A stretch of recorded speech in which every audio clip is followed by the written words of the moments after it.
Hello दोस्तों, मेरा नाम है संदीप पटेल और आज की इस वीडियो में मैं आप सभी का स्वागत करता हूं। तो आज जिस पॉइंट के ऊपर हम डिस्कशन करने वाले हैं वो है क्रिएटिंग डेटा फ्रेम्स। लेकिन डेटा फ्रेम्स को क्रिएट करने से पहले डेटा फ्रेम्स है क्या, ये तो हमें पता होना चाहिए। इसके बारे में मैंने पिछले वीडियो में कुछ कहा था। अगर डेटा फ्रेम ओवरऑल अगर देखने जाऊं, अगर उसको मैं सिंपली एक लाइन में बोलने को जाऊं डेटा फ्रेम क्या है, तो मैं बोलूंगा कि डेटा फ्रेम एक इस तरह का आरडीडी है जिसके अंदर आपने एसक्यूएल का टेबल घुसाड़ दिया है। तो हाँ भाई, वही डेटा फ्रेम्स किस तरह से क्रिएट की जाती है वो आज हम देखने वाले हैं। तो डेटा फ्रेम्स को क्रिएट करने के डिफरेंट स्टाइल्स है, मतलब कैसे कैसे क्रिएट कर सकते हैं डेटा फ्रेम्स, उसके अलग अलग तरीके हैं। उन तरीकों के बारे में भी आज हम बात करने वाले हैं। और एक बार आपकी डेटा फ्रेम क्रिएट हो गई तो आप सीधा एसक्यूएल की क्वेरी उसके ऊपर एग्जीक्यूट कर सकते हो, या फिर आप कुछ स्ट्रक्चर्ड के ट्रांसफॉर्मेशंस है, मतलब स्ट्रक्चर्ड ट्रांसफॉर्मेशंस और एक्शंस वगैरह कुछ है, वो भी आप डायरेक्टली इन डेटा फ्रेम्स के ऊपर एग्जीक्यूट कर सकते हो। So let's get started. तो अब हम आ चुके हैं हमारे उबंटू सिस्टम के अंदर। यहाँ पे मेरा स्पार्क वगैरह जो है वो सब इंस्टॉल्ड है और हम डेटा फ्रेम्स क्रिएट करने वाले हैं। तो डेफिनेटली हमें स्पार्क के साथ इंटरैक्ट करना पड़ेगा और स्पार्क के साथ इंटरैक्ट करने के लिए हम चूज करने वाले हैं यहाँ पे स्पार्क शेल। सो यहाँ पे आप देख सकते हो स्पार्क शेल यहाँ पे है। और ये जो चीज़ है ना आगे, conf spark.sql.catalog implementation equals to in memory, इस चीज़ के बारे में मैं अगले एपिसोड में बात करूंगा, डेफिनेटली बात करूंगा। ठीक है, ठीक है। सो सबसे पहले अपना स्पार्क शेल शुरू कर लेते हैं। भाई मेरा जो सिस्टम है ना, इसकी स्पीड तो मतलब एकदम जहर है, जहर। नासा वाले ना मांग ले मुझसे ये सिस्टम। यस। ओके, तो अभी अपना स्पार्क शुरू हो चुका है। तो पहला जो वे है, सबसे पहला स्टाइल, सबसे बेसिक और सबसे पहला स्टाइल, तो हम बनाने वाले हैं data frames with the help of RDD.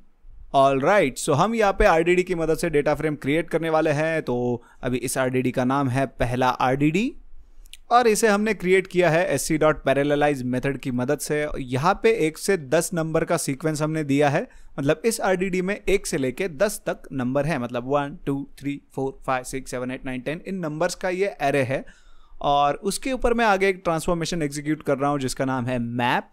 और इसमें मैं बोल रहा हूँ कि इस एरे के हर एलिमेंट के साथ, मतलब ये जो लेट्स से एक्स की बात कर रहा है, सो एरे के हर एलिमेंट के साथ मैं डीएफ का डेटा चिपका के भेज रहा हूं। मतलब अभी 1 डीएफ का डेटा, 2 डीएफ का डेटा, 3 डीएफ का डेटा, इस तरह से अपने को आउटपुट आएगा। So let's execute this. So अभी यहाँ पे हम देख सकते हैं कि पहला आरडीडी नाम का जो आरडीडी है वो क्रिएट हो चुका है और उसका टाइप है org.apache.spark.rdd और आरडीडी है और उसका टाइप है, पहला एलिमेंट रहेगा इंटीजर और दूसरा एलिमेंट है स्ट्रिंग।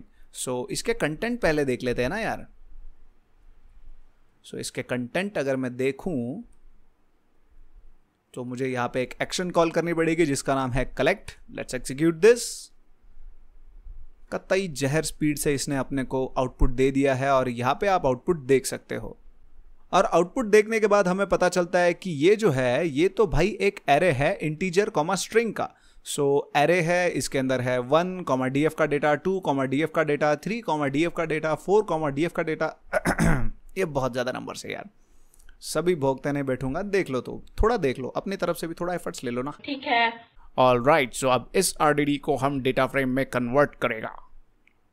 तो यहाँ पे आके मैं लिखूंगा वैल पहला डीएफ इक्वल्स टू पहला आरडीडी डॉट टू डीएफ और इसके ब्रैकेट में मैं बोलूँगा कि मुझे चाहिए पहले कॉलम का नाम आईडी और दूसरे कॉलम का नाम मुझे चाहिए क्या बोले यार इसको, क्या मेरे को नाम नहीं सूझ रहा। ठीक है, कोई बात नहीं। सो मैं बोलता हूँ सिंपल स्ट्रिंग बोल देता हूँ, चलो एंजॉय। ऑल राइट, सो अभी इस चीज़ को हम डिटेल में देखते हैं कि ये कर क्या रहा है। सो पहला डीएफ जो है यहाँ पे हम देख सकते हैं कि पहला आरडीडी डॉट टू डीएफ, मतलब मैं बोल रहा हूँ कि पहला आरडीडी जो है उसको डेटा फ्रेम में कन्वर्ट करना है और जो पहला कॉलम है उसका नाम होना चाहिए आईडी और जो दूसरा कॉलम है उसका नाम होना चाहिए सिंपल स्ट्रिंग। अभी पहले आरडीडी के किसी भी एक रिकॉर्ड को हम उठा के देखते हैं। सो लेट्स से ये है 7 और डीएफ का डेटा। सो यहाँ पे जो पहला कॉलम है इसके अंदर जाएगा ये 7 और दूसरे कॉलम के अंदर जाएगा डीएफ का डेटा। कंफ्यूज हो रहा है ना? कोई बात नहीं। सो पहले इस चीज को मैं एग्जीक्यूट कर लेता हूं। तो यहां पे सुपरफास्ट स्पीड से मेरे कंप्यूटर ने डेटा फ्रेम क्रिएट कर दिया है। यहां पे देख सकते हैं हम पहला df:org.apache.spark.sql.data frame। तो इस पहले df का टाइप है डेटा फ्रेम, जिसके अंदर 2 कॉलम्स है। पहला कॉलम है id जिसका टाइप है इंटीजर और दूसरा कॉलम है सिंपल स्ट्रिंग जिसका टाइप है स्ट्रिंग। और इस चीज के लिए हमने कुछ खास मेहनत नहीं की। हमने किया क्या है, हमने सिर्फ पहले आरडीडी के ऊपर 2df नाम की मेथड को कॉल किया और सिंपली इसको डेटा फ्रेम में कन्वर्ट कर दिया। तो पहले आरडीडी का जो डेटा है वो हम देखते हैं, थोड़ा इज्जत से देखते हैं, क्योंकि कलेक्ट करेंगे तो यार सब एक लाइन में आ जाता है, तो हर एक लाइन में आना चाहिए, ऐसा कुछ करता है। लेट्स से मैं बोलता हूँ फॉर ईच और यहाँ पे मैं बोलता हूँ प्रिंट ln। सो ये जो है ये अपने आरडीडी का डेटा है, ठीक है। सो लेट्स एग्जीक्यूट दिस।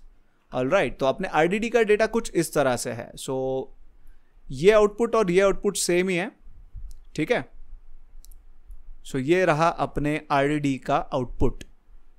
सो अपने आरडीडी के अंदर इस वक्त ये इंफॉर्मेशन है। तो अभी हम देखते हैं कि अपने डेटा फ्रेम के अंदर किस तरह से इंफॉर्मेशन को स्टोर किया गया है। सो मैं बोलता हूं पहला df डॉट, इसके ऊपर मैं कॉल करता हूं show. So let's execute this. Superfast speed से मेरे कंप्यूटर ने इसको एग्जीक्यूट कर दिया है और क्या बात है भाई, इस चीज को देख के तो आप लोग खुश हो ही गए होंगे। नहीं, क्या बात कर रहे हो यार, ये अपने एसक्यूएल के टेबल के जैसा नहीं दिख रहा आप लोगों को? सो पहला कॉलम है, पहले कॉलम के अंदर 1 2 3 4 5 6 7 8 9 10 है। दूसरा कॉलम है जिसका नाम है सिंपल स्ट्रिंग, जिसके अंदर डीएफ का डेटा, डीएफ का डेटा, डीएफ का डेटा, डीएफ का डेटा, बहुत कुछ है ना यहाँ पे। सो ये तो भाई अपने एसक्यूएल के टेबल की तरह है ना। और क्या होगा अगर मैं बोलूँ कि आप इसके ऊपर एसक्यूएल की क्वेरी भी एग्जीक्यूट कर सकते हो? मजा ही आ जाएगा। yes. तो भाई ये तो हो गया एक स्टाइल जिसके अंदर हमने आरडीडी के मदद से एक डेटा फ्रेम बनाया और वो डेटा फ्रेम अभी अपने आंखों के सामने प्रकट हो चुका है। लेकिन यार इस सीन के अंदर ना कुछ अधूरा सा है।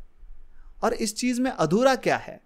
अधूरा यह है कि हम लोगों ने ना इसके लिए कुछ स्कीमा वगैरह प्रोवाइड किए। तो आईडी के लिए हमने कहीं पे मेंशन नहीं किया कि ये इंटीजर होना चाहिए। सिंपल स्ट्रिंग के लिए हमने कहीं पे मेंशन नहीं किया कि वो स्ट्रिंग होना चाहिए। लेकिन फिर भी स्पार्क ने अपने आप इन कॉलम्स के डेटा टाइप्स को डिटेक्ट कर लिया बिकॉज ऑफ अपना आरडीडी। सो कभी कभी ऐसा हो सकता है कि हम लोगों को अलग स्कीमा देने की जरूरत पड़ जाए, राइट? ऐसे सिचुएशन में क्या होगा? और दूसरा सिनारियो ये कि हम बार बार sc.parallelize मेथड की मदद से तो आरडीडी क्रिएट नहीं करेंगे ना।